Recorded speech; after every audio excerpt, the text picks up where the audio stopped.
The next hour will inform you on how cybersecurity is one of the most significant threats to our national security, as well as the battle that cybersecurity experts are undergoing every day on your behalf to protect you, your families, and your data. Welcome to Taskforce 7 Radio with your host, the President and CEO of Taskforce 7 Radio and Taskforce 7 Technologies, George Reedus. Hello, everyone, and welcome to episode number 159 of Taskforce 7 Radio, the voice of cybersecurity. I'm your host, George Reedus. I want to emphasize that all opinions expressed in the show are my own and not my present or past employers. I would never disclose any sensitive intelligence that I've been privileged to as a result of my current employment, and I will never knowingly disclose any classified information related to any security clearances I presently hold or have held in the past with the United States government, and nothing I say during this show should be construed as legal or financial advice. So, we have yet again another Tier 1 guest for you this evening. Pedram Amini is going to be with us. He's going to be making a return to the show. We're super excited to have him. He is currently the Chief Technology Officer of Inquest. And before becoming the CTO at Inquest, Pedram was a director at Avast and the founder of JumpShot, a solution for the identification and removal of deeply entrenched malware. Before JumpShot, he founded the Zero Day Initiative at Tipping Point, where the intrusion prevention system was actually invented. And Tipping Point, he built and managed the world's largest group of independent researchers in the cybersecurity industry, which is to date the predominant source of all Microsoft vulnerability discoveries. He has historically spent much of his time in the shoes of a reverse engineer, developing automation tools and processes. And this is where all the cool kids hang out, right? So everybody wants to hear from him. Pedram has formally presented and giving training courses at Black Hat and numerous other InfoSec conferences globally. He holds a cybersecurity degree from Tulane University and is the author of the book Fuzzing Brute Force Vulnerability Discovery. We are super jacked up to have him with us this evening. Pedram, welcome back to Taskforce 7 Radio. It's great to be back. Good to talk to you again, George. Hey, I'm excited about our conversation. You know, last time we spoke, I think it was back in August of 2019. I think it was episode 97. And you had just launched Inquest Labs and Black Hat and announced Inquest was getting into the enterprise space with email security. And so can you catch us up on what you've been doing since then, since the last time we spoke and the last time you were on the show? What's been going on? Yeah, well, it's been a year and a pandemic. But last we caught one another was, right after Black Hat Las Vegas in 2019. Right. Yeah. And so while I was there, one of the talk I had given there was about finding zero day in the wild. Background wise, I've come from like an offensive space, but in the recent decade, I've mostly been focusing on defensive, malware analysis at scale, just ingesting millions of samples and trying to surface the ones that are interesting. Interesting from a defender perspective and interesting from a research perspective. This is my passion really at the end of the day. So this is really interesting. Why email security? Isn't it a crowded space? I mean, there's a lot of people in the space right now, right? It is a crowded space, but one of the reasons why we went into this space is, while it may be crowded, it's clearly not a solved problem. I mean, look at any headline and you'll see, left and right companies are getting compromised, and the vast majority of it actually starts with an email. Take a look at the Verizon data breach and investigations report, and they'll reference over 30% of compromise is from phishing, and over about 95% actually starts with an email. And this really is one of the reasons why we created Inquest Labs in the first place.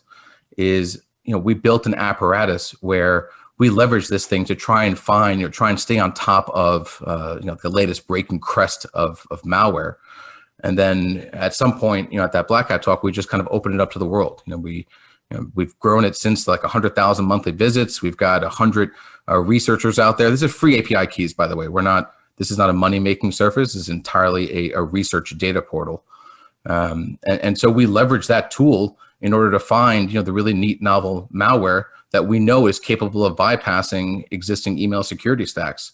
So yeah, it's definitely a crowded space. I mean, I could rattle off probably a dozen vendors that are operating there, but it's still a problem to be solved, and we're throwing our hat into that ring.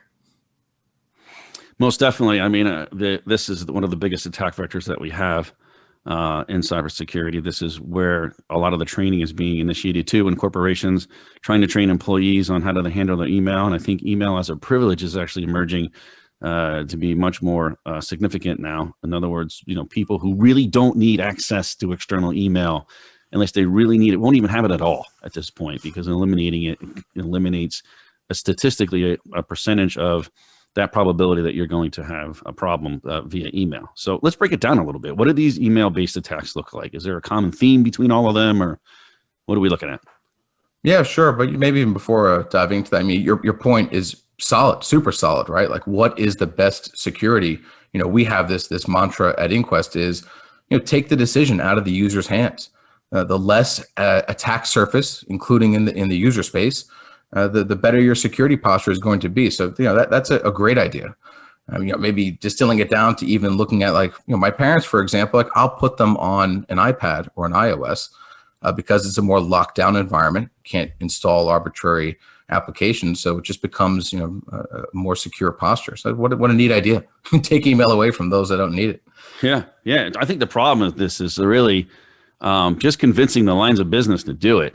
I mean, I think when they think about, we're going to get rid of email, no matter who it is, they think we need that for, there's a legitimate business purpose. But clearly, not every single person in the organization, at least in most really large organizations, needs access to external email. I think obviously there's a lot of customer-facing people that do, and even people who aren't customer-facing who still need to communicate with vendors and things like that, and do all kinds of back office work. But it is statistically, it is a consideration, right? Yeah. And so this theme that we're talking about here on these email-based attacks, there's quite a bit of different things going on there. Tell us what your thoughts are.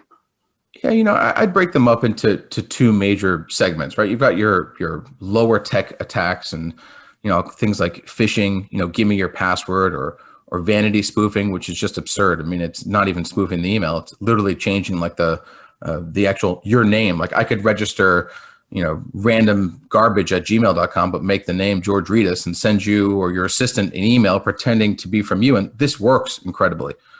You've got invoice scams where, I'll just ask you to pay me. I mean, you're in a variety of other social engineering based tactics. And I call these lower tech because there's a less of a barrier to actually, producing the tooling to get involved as a malware author. On the higher tech side of this, you've got and there's dozens of these, right? There's these malware operators for profit, for nation state purposes. And typically their campaigns begin with a URL in an email or a file attachment in an email. And it's going to be like an Office document, a PDF file, these super commonly traded file formats that are not going to be blocked at the policy level. From there, typically what these guys are doing is there's a number of pivots. Like, they don't just send you the malware, right? You get this malware lure, like this document or something, and perhaps through a series of different pivots, some may require some interactivity from the user, others may be automated, but it'll start to pull down second stage, third stage payloads. Like, maybe that document that you opened will pivot to a compromised WordPress site and pull down, another script, which will go connect to an attacker controlled server that might be a stood up Amazon service and pull down this next stage payload, right? And it's within these pivots that a lot of the defenders will operate. You hear the term threat intelligence. One subset of that is tracking this infrastructure, right? What are these compromised domains? What are these IP addresses that are hosting malicious software? What SSL certificates are they using to encrypt the communication channels?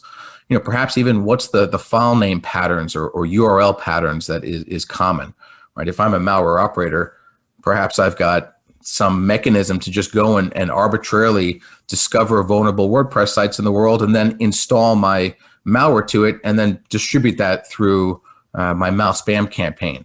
Right? So this is a constantly changing fabric, a constantly changing infrastructure. And so that's one way of staying on top of it. It's just, tracking this infrastructure. Interesting. So what about the defender side of things? What is the common themes among the defenses that companies are using to protect themselves from these types of attacks? Yeah, sure. I mean, threat intelligence is one that I just mentioned. just kind of monitoring for the infrastructure. Two main generic ones, and I'll say one is a little bit older school, but still fully applicable. You've got your secure email gateways. These are like your Mimecast, your proof points. These folks are changing your MX record. So if I were to do a lookup at inquest.net, I won't see that the mail is being handled by mail.inquest.net. It might be handled by mail.proofpoint.com or whatever. So they're like a physical, logical bump in the wire. The more new school approach, and most of the newer age companies are approaching it this way, is API based. So in Microsoft, you've got the Graph API, and you can do things, for example, like introspect emails in motion, or you can funnel and transport emails around. So if someone was to look at your DNS records, they wouldn't see that somebody else is handling your mail. They would see that your cloud provider, like Office 365 or G Suite's handling your email. And then somewhere within that mechanism are these API-based integrations into additional security tools. And these are all at the server side. Of course, there is on the endpoint as well. You've got defense in depth. You try and block that email from being delivered, but if it is, hopefully you've got some endpoint product that can help detect it on launch. And of course, education, totally different theme here, but you or I are going to be a lot less likely than some new to the game administrative assistant or someone that's in the financial world. They just don't see these things on a common basis. We have an eye for it. And so the idea there, of course, is if you can educate your user base to kind of spot these things that stand out, they could be they can defend themselves from getting into trouble. Right. So it's common knowledge that Microsoft and Google are the big providers, right? These are the companies that everyone is really dealing with, or the majority of people are dealing with. What's the actual market breakdown between the two in terms of who owns what percent of the market? That's a good question. It's so actually one of the things, this was something we asked ourselves when we first got into the email space. Is who's the bigger provider, because that's where the customers are going to be.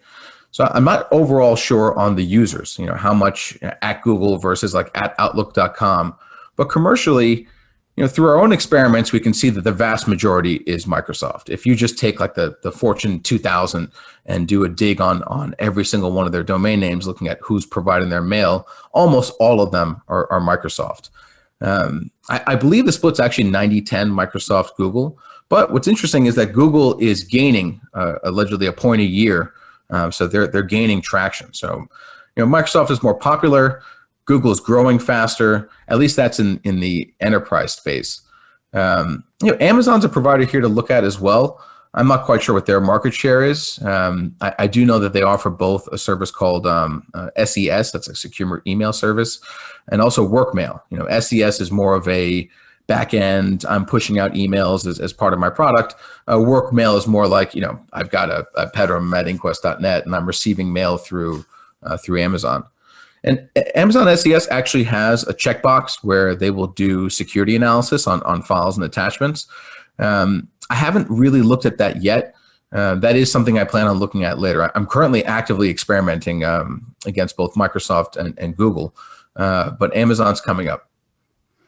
Interesting. So we're talking numbers here, right? We're talking numbers. What's the malware volume like? And is there like a difference between the percentage of malware in each one of those companies?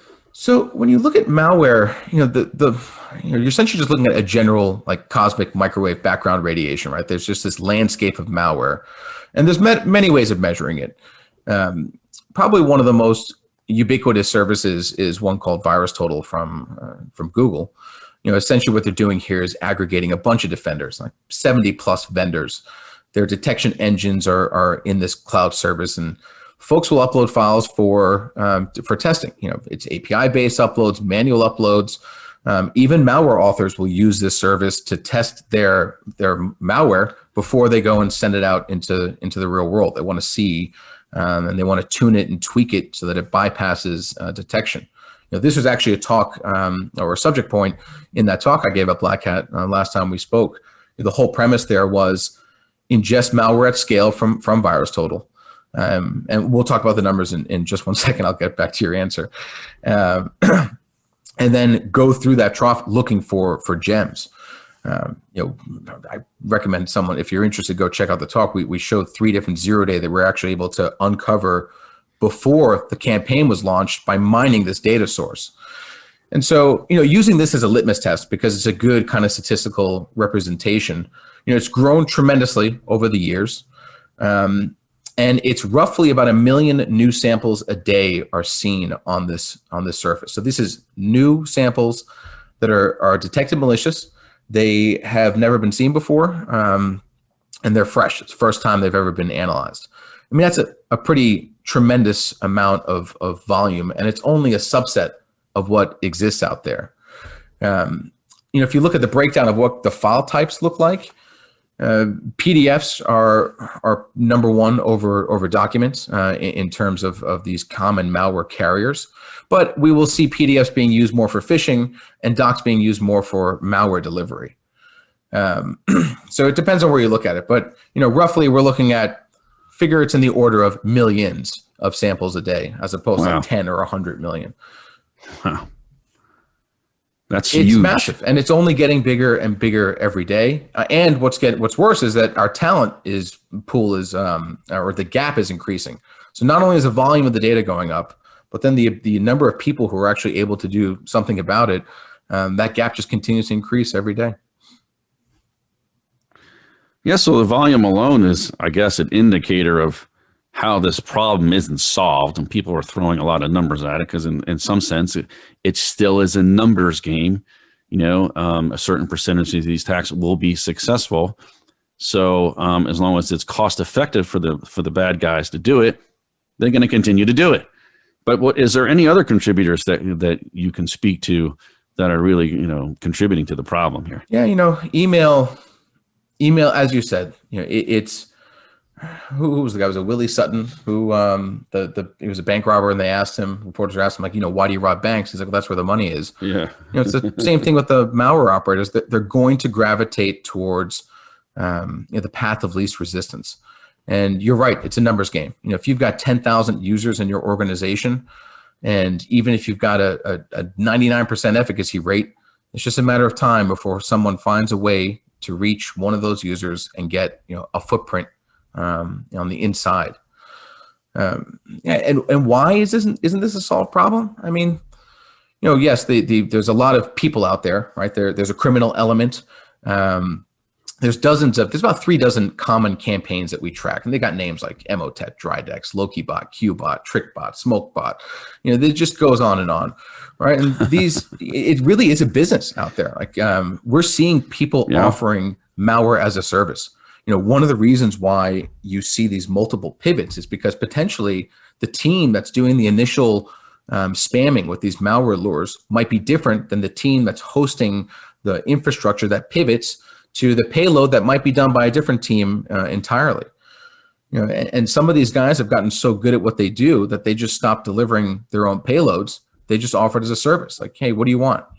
Tell me what kind of malware you want to distribute. I've got 100,000 systems underneath my control. I haven't given them an implant yet, but I'll actually just run this campaign for you, just like a marketer might run an advertisement campaign. So there's right. People there looking. All right, folks, we got to transition into a commercial break here, but stick right with us. Lots more cybersecurity talk to come on this episode of Taskforce 7 Radio. So, hey, if you're a social media junkie, don't forget to follow TF7 Radio on your favorite social media platform. Follow us on Twitter, LinkedIn, Facebook, and even Instagram by searching at TF7 Radio, and you'll be immediately connected to the extended TF7 family. For any inquiries regarding sponsoring this show or suggestions for topics or guests, please email me directly at george@tf7radio.com. That's George at TF7. That's with the number 7 radio.com. We're going to pause for some quick messages from our sponsors, and then we'll be right back with our special guest, the Chief Technology Officer for Enquest, Mr. Pedram Amini. Whatever you do, don't go away. You're listening to Taskforce 7 Radio, the voice of cybersecurity. Become our friend on Facebook. Post your thoughts about our shows and network on our timeline. Visit facebook.com/Voice America. In today's interconnected world, digital transformation is taking us on a journey towards exciting new ways to work, live, and communicate. In business, staying out in front of the competition means pushing the boundaries of the status quo and exploring the possibilities of the future. However, pushing forward into this fast-changing digital landscape brings a new level of uncertainty and risk that must be measured, understood, and managed. By delivering state-of-the-art cyber risk analytics, X Analytics is setting the standard to bring business clarity to the complex cyber threats organizations face each and every day. When it comes to understanding your financial exposure to cyber risk, trust what the global cyber insurance industry and Fortune 500 companies trust. Trust X Analytics to guide you through the uncertainty into cyber risk clarity. For more information about X Analytics, visit our website today at x-analytics.com. That's x-analytics.com. X Analytics, setting the standard in the enterprise cyber risk management. As CISOs manage known malware attacks, they also contend with the unknown unknowns. With 24/7 hacker innovation, where do CISOs place their next security investment bet? Find the answer with SINET. With forums and public and private partnership dinners in Toronto, London, Singapore, Tokyo, and across the U.S., SINET is a mission-focused, purpose-driven global community, advancing the next generation of cybersecurity solutions. As an entrepreneurial ecosystem super connector, SINET brings innovators, top cybersecurity professionals, solution providers, investors, and government executives into a collaborative alliance. Join SINET's global community to empower your organization and the industry to defeat hackers with cybersecurity's next generation of innovation. Learn more at security-innovation.org or Google SINET, S-I-N-E-T. Have you friended us on Facebook yet? Why not? Just go to facebook.com/Voice America or search for the keywords Voice America. Once you are part of our Facebook network, you'll receive daily messages about what's happening with our shows, this week's featured guests, and new happenings at the Voice America Talk Radio Network. And you can add your voice to the always active discussions on our timeline. Just go to facebook.com/Voice America or search for Voice America.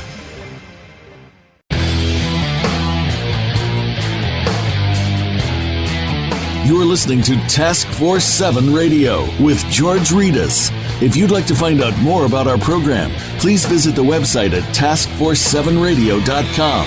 Again, that's Taskforce7 with the number 7, radio.com. Now, back to this week's show. Here again is your host, George Reedus. Welcome back to Taskforce 7 Radio, the voice of cybersecurity. We're back with our special guest, the Chief Technology Officer at Inquest, Mr. Pedram Amini. So, Pedram, we left the last segment, we were talking about that this seems to be a crime of opportunity, and it seems to be where the money is, and it's still cost effective. Is it cost effective because they're attacking the user, and this isn't a server attack, a server-based attack? I mean, why users, basically? What's going on here? Yeah, it's a good question. As you said, the landscape certainly has changed. Like 10, 15 years ago, it was a lot more server side. Now it's a lot more client side. There's a couple of reasons for it. I mean, first of all, just talking about like the attack surface, that software is complex. PDF can render 3D objects. It has its own scripting language built into it. And it's ever changing. Microsoft's got decades worth of backwards compatible features, some of which end up biting them in the ass, unfortunately, when it comes to malware. From an offensive side, the client side will be the last place for vulnerabilities to die. From a researcher perspective, it's just got a huge bounty of things to look at, and more importantly, primitives to leverage to ensure exploitation is successful. Right? There's so many modern defenses. You require some of these primitives to actually be able to successfully compromise a system. Well, another reason, honestly, is because users are, I'm putting this in quotes here, air quotes, users are creative. Like there's just certain behaviors that you would expect are unique to only malware. Like take, for example, a rich text format document. This is like the Microsoft Word pad that comes default on any Windows system, right? This RTF document it creates. I've seen this commonly in the enterprise space. Folks will take that thing, open it up, drag and drop a bunch of other files in there, like a PDF, an executable, a zip file, and then use that as a container to go send it off to one of their colleagues. Right? If that's weird behavior. Like if I just seeing that, I would assume that maybe that is malware. Why is there an executable sitting inside of a document?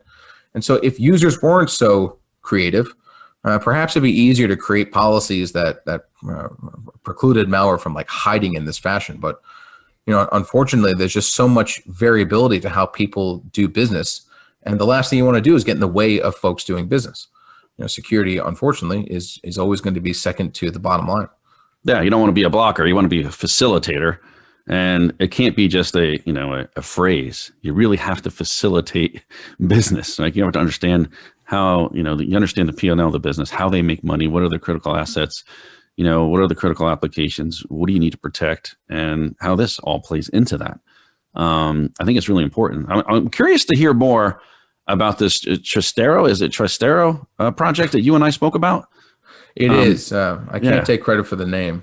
What's going on with that? What's the deal with this? You're feeding real world malware through providers, and yeah. So one of my we talked about this Inquest Labs that we started, right? We're harvesting malware at scale. We're finding interesting samples. The interesting samples we were focused on before was 0-day being used by malware operators. Right. What we're doing now is we take that data set now, and I'm like, well, let's, now that we're looking at the mail providers like Google, Microsoft, let's create a couple of accounts. I'll create a at gmail.com address. I'll create an at outlook.com address. These are their free available services. I'll create a pay for G Suite commercial domain. I'll get O365 with ATP. I'll get O365 with ATP, and they've got this like phishing module that you can enable. Right. So now I've got all these different paths. What I've done is we've created like an email loop, right? So we'll take the data from labs, the novel malware that we find daily, and we'll feed it through each one of these loops. And if it comes back to me, that means that provider didn't block it coming in or going out. We know that sample that we took from the real world was able to at least bypass the default security of either Microsoft or G Suite, which means that if you're one of those two customers, you need something on top of it. Whether it was endpoint, so it got delivered to you, you weren't able to block it, and you stopped it from actually being launched, or you've got some secure email gateway or API-based add-on to your email security to block that kind of thing. So the name Trastero comes from a 1960s novel. My colleague came up with a code word for it. The Trastero symbol was essentially this like secret postal service, and that's where the name came from. Right. So we got all these problems going on. You're doing all this research into the problem in email security. Who's got the best defense against these email attacks? Of course, that's the natural question to ask. Like everybody wants to know who they should use, right? Yeah. So just give us the answer. So as with most answers, it depends. Right. I'll tell you, there were some major assumptions I made when I first started doing this, and we've been running this project now for a couple months. It's a back and forth, and so it's actually fun. Originally, because the data comes from VirusTotal, right? That's the collection of malware, and Google owns it. I assumed actually that they would be knowledgeable of all that malware they're collecting. So we went through some hassles to actually try and like mask it so they don't just do pure hash-based discovery. But in the end, it turns out they're not using that data. So we didn't even have to worry about that kind of unfair advantage they may have. But it goes back and forth. Some weeks are weeks where Microsoft O365 will win. Other weeks, G Suite will win. They certainly go back and forth. I will say off the bat, if you are a free user, Outlook.com is the worst. So the other ones are operating in the 85% plus. Outlook is missing like over half the attacks that we throw at it. So wow. if you're setting up an email for your parents, use G Suite. Don't use Outlook. Wow, I think a lot of people are going to take that to heart. It's interesting. I think a lot of the people out in San Francisco who are doing all the startups and everything, they all use G Suite. All of them. They're addicted to it. And none of them use Microsoft. Do you think it's because of this, or it's just because they like G Suite better for what they're trying to do? It gives them more flexibility, or what is it?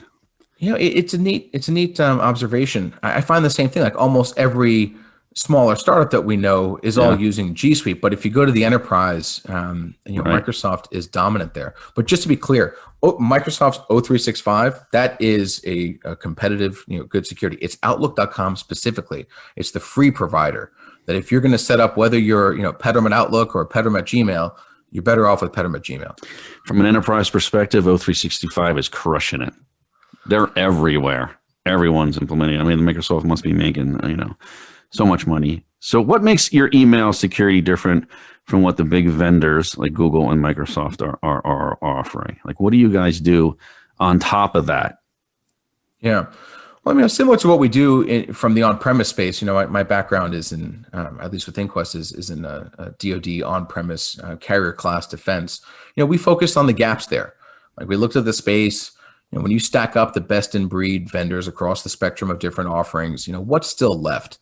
And that's what drove really this Trastero project, because it's the same thing. That worked for us in the public sector. So in the private sector, we're taking the same approach. Let's go find the area that folks aren't doing well in on the defensive side and focus our efforts there. That's where this Trastero project comes from, at least. Generically, though, we have this technology we call deep file inspection. And it's piercing deeper into files. I call this layer 7+, right? So if you if you send an email with a document attachment, and inside that document is another document, and inside there is an executable, it's hard from a transport perspective to deep dive into that embedded file. That's what we're specializing in, right? We do all this hard work to automate that portion of it, so that what goes into deep file inspection might be a nebulous, encapsulated, even encrypted object. What comes out of it is just a bunch of easy to see layers. Easy to see for my signature writing team, easier to see for my machine learning models, and easier to see for customers. Customers who are writing their own detection logic, and granted, these are over time fewer and farther between. Most folks are looking for the easy button, set it and forget it. They're understaffed and don't have the time to do this level of custom detection. But folks who do, they'll love the output of this thing. It just makes life, a lot of the frustrations I dealt with as writing signatures on the Tipping Point platform, for example, this is a totally different world. It just makes life very easy. And some of that can be seen by folks when they're playing with labs. A portion of our deep file inspection engine is visible there. And what this allows us to do on top of what the providers are offering is we can go with what I call super granular controls, right? Maybe to your point, maybe somebody doesn't need access to email. Well, if that's not plausible, maybe that person cannot receive URLs via email. There's just no need for it, right? So we can block that at a policy level to that person. Or perhaps that user is deemed someone who is more susceptible to social engineering-based attacks. So any one-page PDF that contains a suspicious URL is just not going to be delivered to that user. Even down to, and this is something we're doing with a larger scale health company, if you can do best practices, you can turn off JavaScript in PDF, you can remove Java from your endpoints, you can disable macros in Office, that's great, but that's not real world enterprise. You look in the healthcare space, you got documents with macros going in and out of the organization between providers. It's an impossible ask. And so what ends up happening, you've got this huge gray area where you've got false positives and false negatives that are both allowing compromise and preventing business function. So, worst case scenario. So what we can do, and even a case like this, is down to the functions that are being called by the macro embedded in the document, we can allow controls there. We'll look at a corpus of 1,000 documents from the environment, be like, here's the kinds of functionality that you guys use. Anything out of that will be not allowed. That way, malware that's using functionality that's not typical to your environment is just going to fail. It's going to be blocked from being delivered. So that's an example of how diving really deep into the file layer just allows us to build this excess layer of granular controls over top of what's going in and out of your environment over email. What you just described is incredibly helpful when CISOs are having conversations with risk and business executives from the LOBs, because we don't have to completely get rid of email at this point, right? Like you said, we can be more granular with what we're trying to do and what we're trying to control and secure. And even in a specific employee's behavior, even at some point, we can say, hey, look, there's no HTML links going to this, this email address. And also that deep file inspection is, I would say, is very unique. No one else is doing this? Not to my knowledge. We're what we're doing here is fairly technical and yeah, I'd say so. We invented this in the basement of the Pentagon, essentially, right? The first version of this product was built by a team of SOC analysts who could not get what they wanted out of the commercially available tools, and so they built this concept of deep file inspection. We've taken it and we've run with it. We're now pushing it into the cloud, but I don't know of anybody who takes it and exposes it to the degree that we do. Like, we're really leveraging it as not just an intermediary to help the automation controls, but as an intermediary to employ policy like you're describing, just as we're saying, right? This person does not do the kind of work that requires anything outside of plain text emails, or they're only allowed to receive Office document attachments because that's the kind of area that they work in, right? Having the ability to tune down that attack surface per person as opposed to just group wide. Right. I think that's, that's very helpful in the conversation. So you don't have to have this general overseeing sort of umbrella over the whole group or the business unit. You can actually be specific and then drill down on those controls, even towards a user's own behavior. So I know your on-premise solution provides this like sort of retrospective analysis capability called retro hunting. Is that something that's offered through the SaaS platform as well? It is indeed, absolutely. I mean, that's a major differentiator for us across the board. Just in a nutshell, deep file inspection gives me a new dimension of data. Retro hunting gives me a new dimension of time. I'm not just looking at emails as they're coming in. We're producing new threat intel all the time. And so knowing that hindsight is 20/20, knowing that we're going to be smarter tomorrow than we are today, every time we push new intel into the platform, it automatically reconsiders the past weeks or months, depending on how you tune it, worth of data to determine if, hey, this thing that we delivered 10 days ago, maybe we know that it's malicious now. And that's something that we need to bubble up to folks to go see what the outcome of that was. So it's absolutely a key portion of what we're doing. And we leverage this, we dog food this all the time. If we find a 0-day in the wild campaign, for example, we'll go find that campaign and we'll write some detection logic specifically for it, and we'll push it out to all of our customers in a retro hunt, trying to see if any of them were targeted by this same campaign that we now know about. Someone discovered it, and now we're kind of scrambling to see, all right, well, was any of our guys affected by it? Okay, Pedro, we got to take another short break to hear from our sponsors, but don't go away, folks. We'll be right back with our special guest, the Chief Technology Officer for Enquest, Mr. Pedro Amini. You're listening to Taskforce 7 Radio, the voice of cybersecurity. Become our friend on Facebook. Post your thoughts about our shows and network on our timeline. Visit facebook.com/Voice America. In today's interconnected world, digital transformation is taking us on a journey towards exciting new ways to work, live, and communicate. In business, staying out in front of the competition means pushing the boundaries of the status quo and exploring the possibilities of the future. However, pushing forward into this fast-changing digital landscape brings a new level of uncertainty and risk that must be measured, understood, and managed. By delivering state-of-the-art cyber risk analytics, X Analytics is setting the standard to bring business clarity to the complex cyber threats organizations face each and every day. When it comes to understanding your financial exposure to cyber risk, trust what the global cyber insurance industry and Fortune 500 companies trust. Trust X Analytics to guide you through the uncertainty into cyber risk clarity. For more information about X Analytics, visit our website today at x-analytics.com. That's x-analytics.com. X Analytics, setting the standard in the enterprise cyber risk management.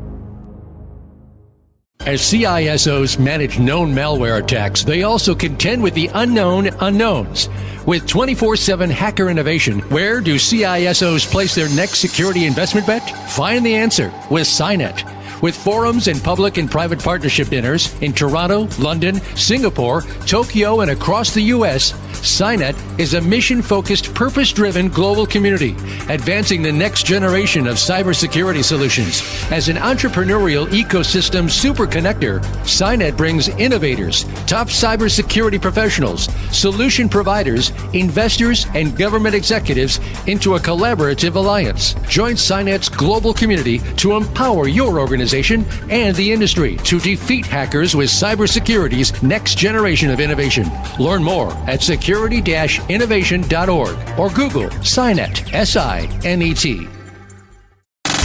Have you friended us on Facebook yet? Why not? Just go to facebook.com/Voice America or search for the keywords Voice America. Once you are part of our Facebook network, you'll receive daily messages about what's happening with our shows, this week's featured guests, and new happenings at the Voice America Talk Radio Network. And you can add your voice to the always active discussions on our timeline. Just go to facebook.com/Voice America or search for Voice America.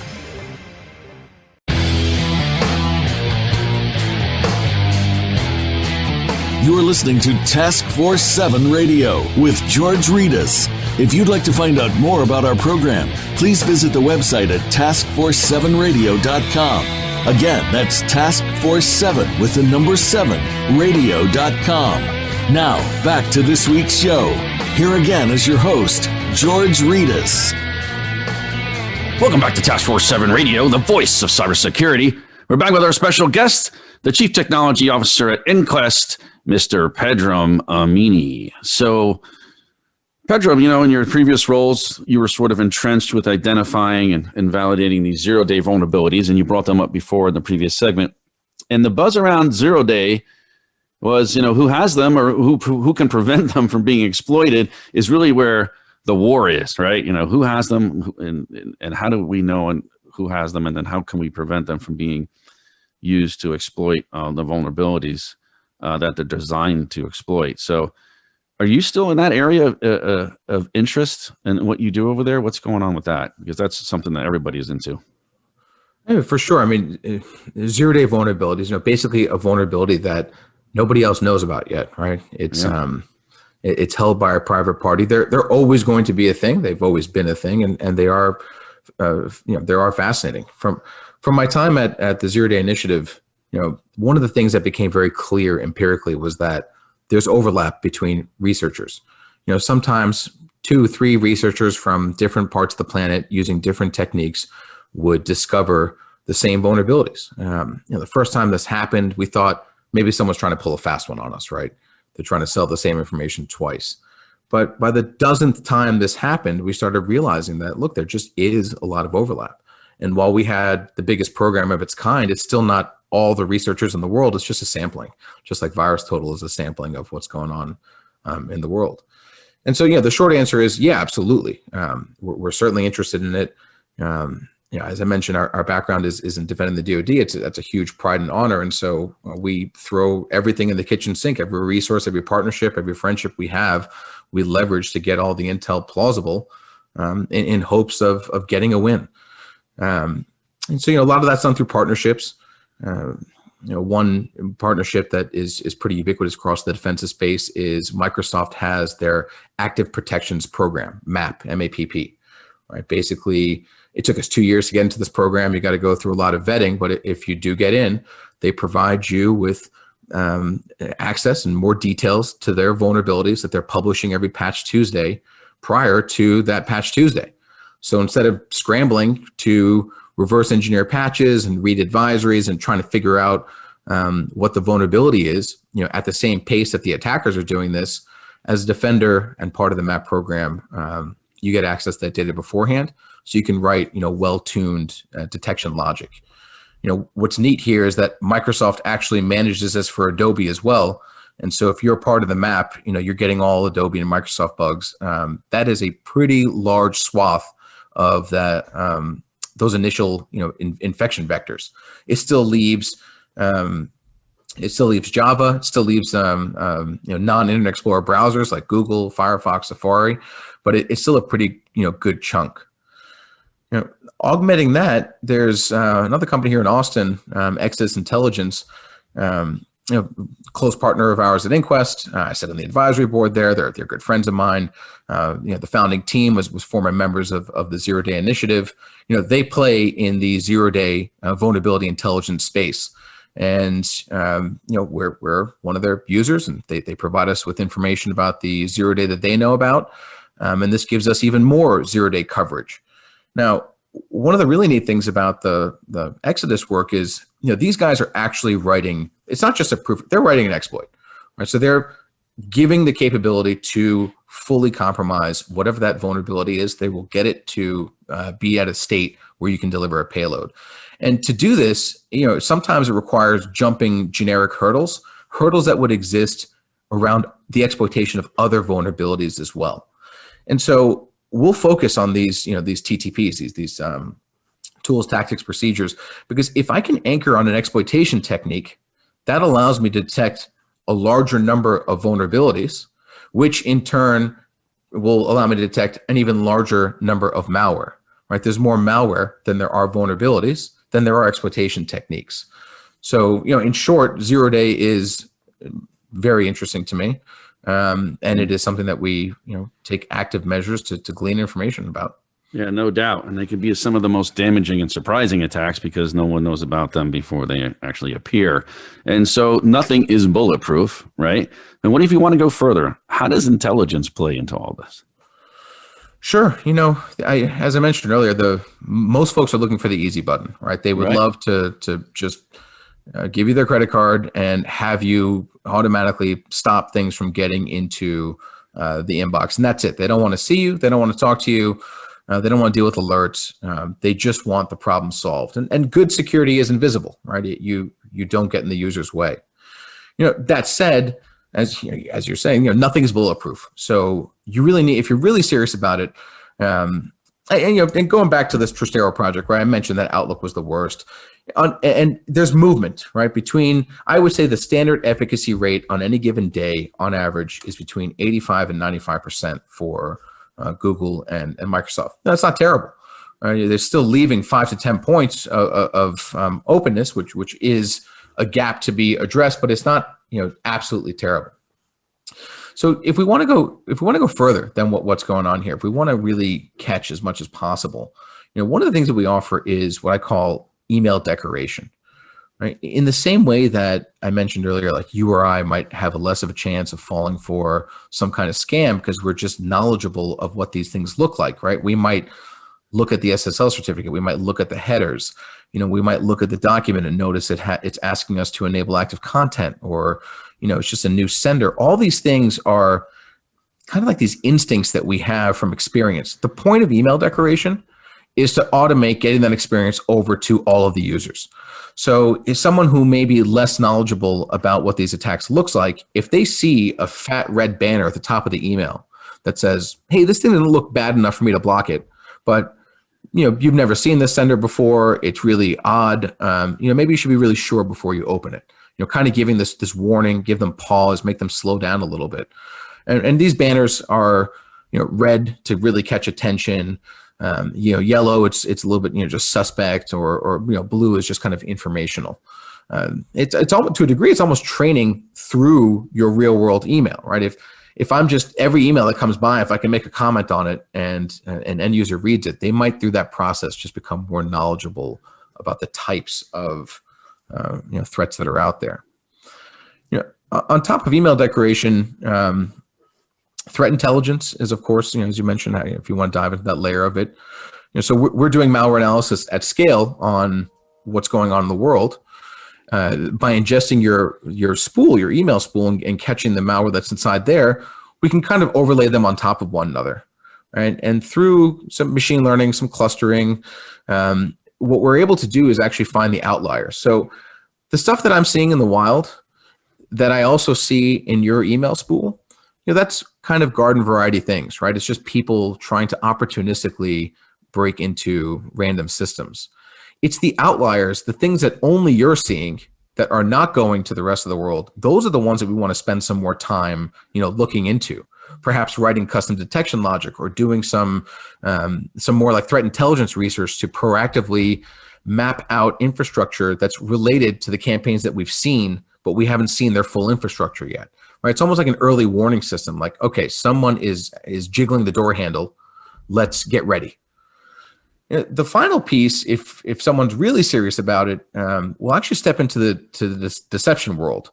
And you'll know this better than anyone. I obviously I can't disclose the methodologies for how we're doing this because we don't want to tip off the adversary.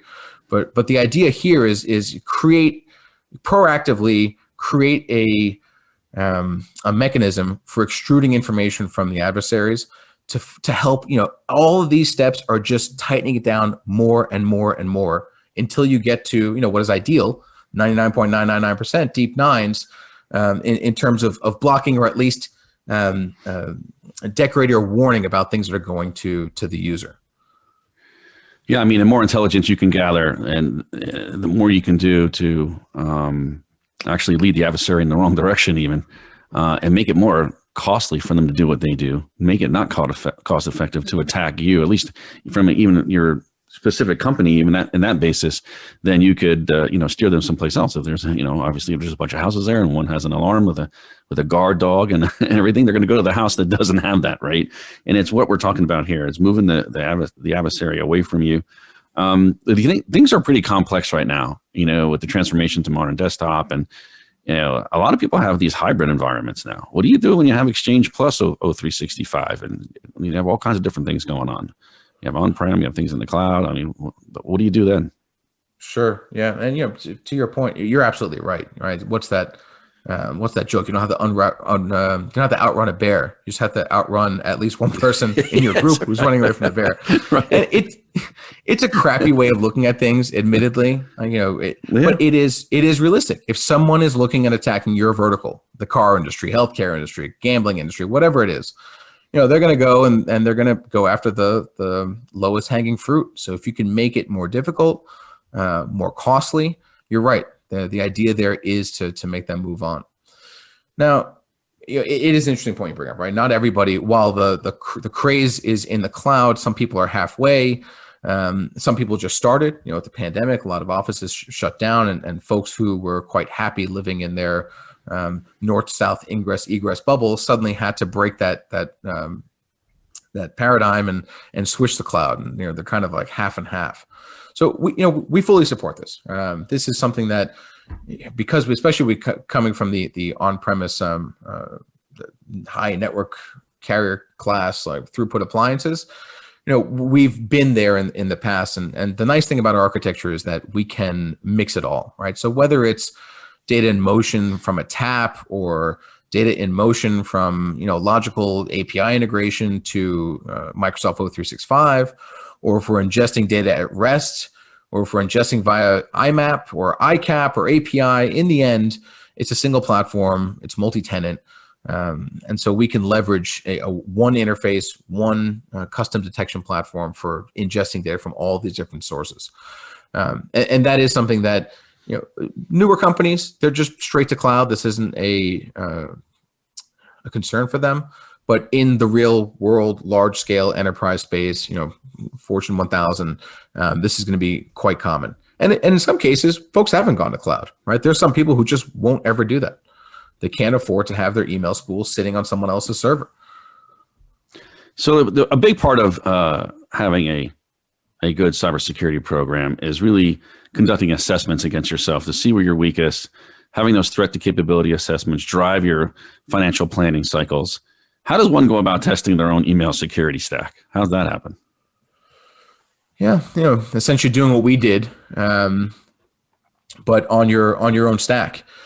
Two answers here. One is you could build it out yourself, of course, and more mature teams might want to do this. There might be proactively hunting and retrospectively seeing things that passed, that was able to bypass their detection, and they want to test to make sure that future iterations, that kind of thing won't happen. Right, so more mature teams are going to want to architect this thing on their own, or perhaps they'll find some pure breach and attack service, breach and attack simulation vendors to kind of help automate this process. As an aside, one of this whole email loop Trastero project that we created for testing.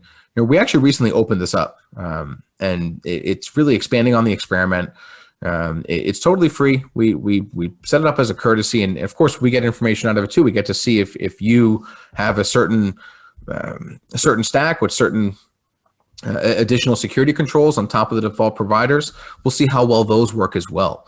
But basically, if someone can create a new account on their domain and set it to forward emails back to us, we will every day, our breach and attack simulation service that feeds off of Inquest Labs data, and it takes those million files a day and it distills them down to maximum a couple dozen.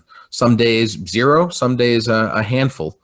We take those samples, we run them through all the different providers, and the ones that are able to bypass everybody. So Google on top of Microsoft, not just side by side, we're stacking them all. So any sample that can bypass everybody, that is included as part of this this daily assessment. There's no GDPR concerns. This is just a pure security controls validation. Test your real world defenses against real world malware. So Pedram, thanks so much for coming on the show. I really appreciate it. This is a very interesting conversation. That last topic that we just talked about on how to conduct your own security assessment, I think is, a huge issue. I don't think most people can do, the first option that you described and do it themselves. I just don't think they have especially when you have these complex hybrid environments and this transformation that's going on in most companies with all their digital assets. So it's really interesting stuff. I can't wait to have you back on again. Thanks for coming on. Come on often. I appreciate it. All right. I appreciate the time, George. It's always a pleasure to talk. And you're right. We could dive into any one of these bullets for, hours upon hours. Yeah, we could. I can't wait till all this, madness clears up so we can hang out and go bouncing again. I just can't, all this virtual stuff. I'm just so over it. So hopefully that'll happen soon. And, by springtime we'll be outside and we'll be able to meet up again. But I appreciate it, man. Take care. Take care. All right. Folks, it's time to go already. I appreciate you all. This is a big week here in America. Happy Thanksgiving to all of you. I really appreciate you listening to us. Have a great week, and thanks for tuning in. You're listening to Taskforce 7 Radio, the voice of cybersecurity. Stay frosty out there.